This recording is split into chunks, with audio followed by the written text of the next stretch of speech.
Bonjour et bienvenue dans ce nouveau podcast.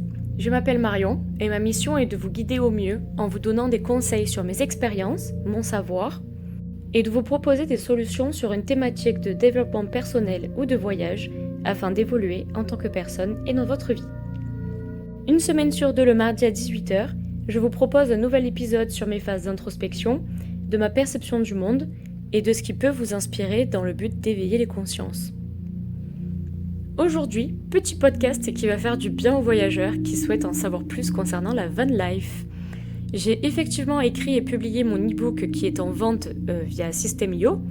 Je vous mets le lien en barre d'infos ou vous pouvez le voir sur mon Instagram Marion Mindfulness, puisque je partage aussi de la van life en Australie. Cela fait bientôt 1 an qu'on expérimente cette vie malgré les intempéries, les moments où on a trouvé des maisons gratuitement. On a dû payer des nuits en caravan park, comme on va faire là à partir de demain pour les 3 derniers mois à venir en Tasmanie, car cela fait déjà 3 mois que nous sommes hébergés chez un couple incroyable, gratuitement, à 5 minutes des écuries où on travaille. Donc ils nous ont fait comprendre que ça y est, c'était l'heure de partir et c'est tout à leur honneur. Donc ça y est, nous allons revivre dans le froid durant ces derniers mois avant de partir à Bali. Je vous ai donc fait une liste d'avantages et inconvénients pour vous préparer à mieux appréhender votre voyage. Donc nous avons acheté notre van qu'on a renommé Sunny, qui est un Volkswagen Transporter 2,5 litres de 1997, ouais c'est ça, il a 1 an de plus que moi. On l'a acheté en juin dernier à Melbourne. Première nuit de travail horrible à -3 sans chauffage. Donc on a dû demander, on a demandé à un voisin s'il n'avait pas, je sais pas, une prise extérieure ou une connaissance ou quelqu'un qui pouvait nous héberger ou quoi un temps.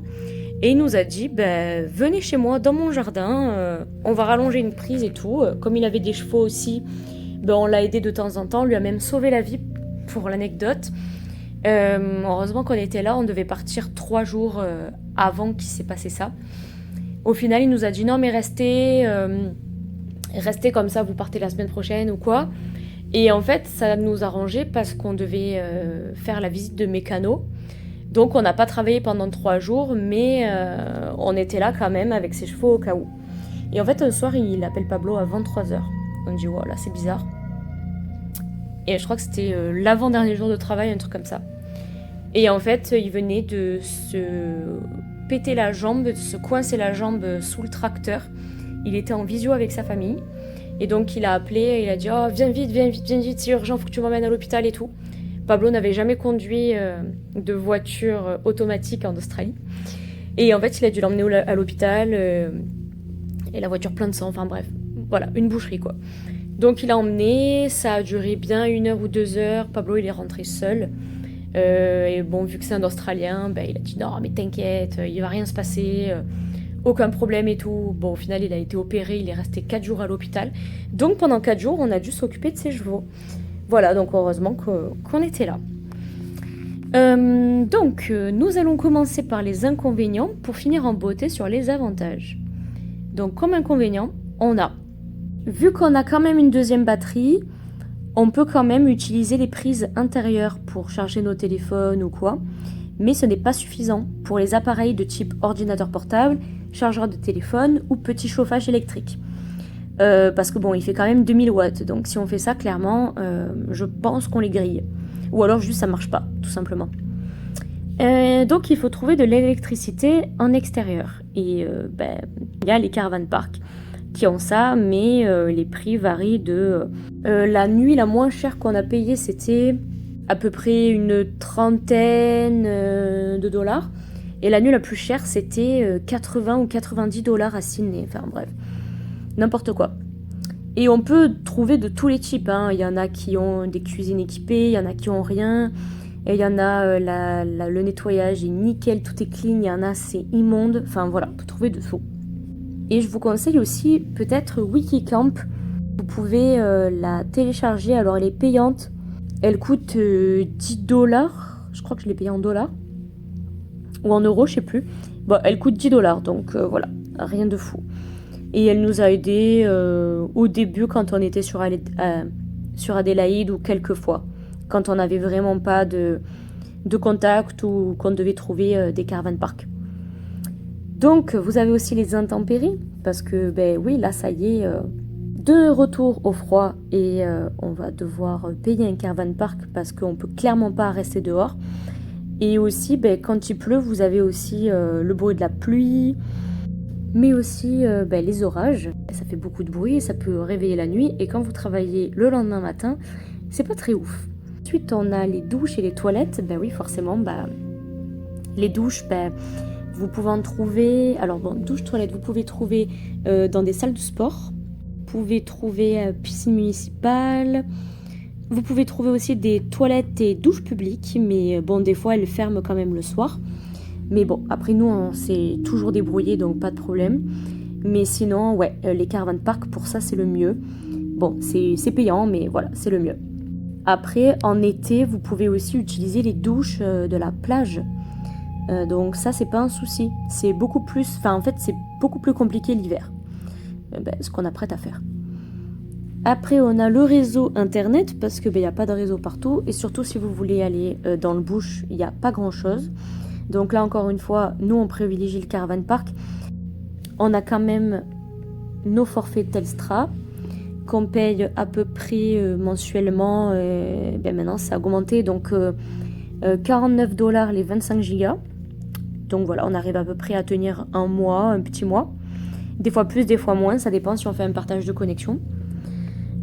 Après, oui, le van, c'est un petit espace. Donc, surtout si vous êtes en couple, c'est pas évident. Le rangement aussi. Ça demande beaucoup d'organisation, de nettoyage. Donc, il faut ranger et nettoyer quasiment tous les jours. Parce que sinon, c'est vite le bordel.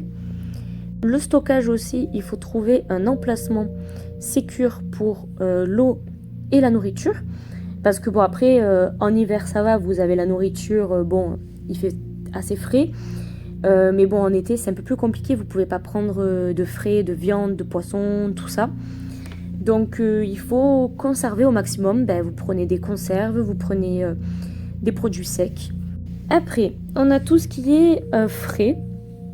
Donc, la RWC, la Rego, donc l'immatriculation tous les 3 mois. D'ailleurs, là, on va le faire le 9. L'essence et aussi la mécanique. Parce que, oui, comme vous faites beaucoup de trajets, comme vous faites beaucoup de trajets, il va falloir compter la mécanique. Bon, du coup, j'ai mis, ce qui peut être aussi dans les avantages, s'adapter à la vie en nature. Parce que, ça pourrait être un avantage ou un inconvénient. Ça dépend comment vous voyez les choses. Donc ensuite, pour les avantages, c'est évidemment beaucoup moins cher qu'un logement. Sachant qu'un logement, ça va vous coûter entre 180, entre 200 à 800 $ par semaine. Donc voilà, ça c'est non négligeable. Ça fait une plus-value pour les employeurs. Donc quand vous dites à un employeur, j'ai un van, je peux dormir dedans, etc., forcément ça les arrange. C'est pratique pour voyager partout. Donc vous pouvez voir beaucoup de beaux paysages aussi. Et c'est pratique aussi pour dormir partout. Bon, c'est sûr qu'en hiver c'est un peu plus compliqué, mais en été ça le fait. Ensuite, pour les transports d'affaires, vous pouvez toujours vous trimballer avec vos PC portables, beaucoup de vêtements, des rechanges, les meubles, le mobilier, enfin bref. Tous les équipements nécessaires, ça c'est pas un problème. Après, faites attention aussi à pas trop le charger parce que ça va vite utiliser l'essence. Parce que en montée, vu qu'il y a beaucoup de montées et de descentes en Australie, ça demande quand même beaucoup d'essence. Vous avez un tout en un. Donc voilà, si vous aimez la vie minimaliste, c'est parfait. Parce que ça peut s'adapter aussi. Vous avez tout en un. Le lit peut faire bureau, pour dormir, pour ranger, pour tout. Vous avez forcément la liberté de vous déplacer partout. Et la liberté tout court d'ailleurs. Aussi réduire considérablement votre impact environnemental. Donc tout ce qui est les déchets, les déchets, la pollution, tout ça. Forcément, vous pouvez quasiment faire du zéro déchet si vous en avez envie. Ensuite, avoir tout à portée de main. C'est très pratique, donc dès que vous avez besoin de quelque chose, hop, vous l'avez. Vous ne trimballez pas avec des affaires inutiles. Donc dès que vous avez besoin de quelque chose, hop, en général, vous le trouvez de suite. Et évidemment, pour finir, beaucoup de souvenirs.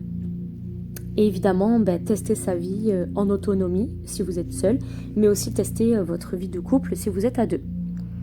Dans mon e-book, vous trouverez toutes les comparaisons entre le 4x4 et le van si vous hésitez, toutes les dépenses à prendre en compte, les marques de véhicules, toutes les explications sur l'Arigo, la RWC, l'assurance, etc. J'ai aussi retrouvé mon ancienne chaîne YouTube d'il y a 2 ans, de vidéos tournées, et elles sont super cool. Franchement, j'étais trop contente de les retrouver.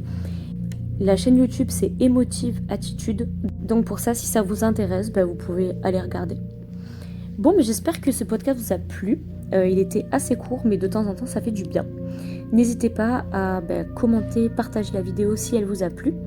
Moi, ça m'encourage à continuer les podcasts. Et aussi, si vous avez des questions, n'hésitez pas à me les poser directement sur mon Instagram. Voilà. Bonne journée à vous et douce nuit.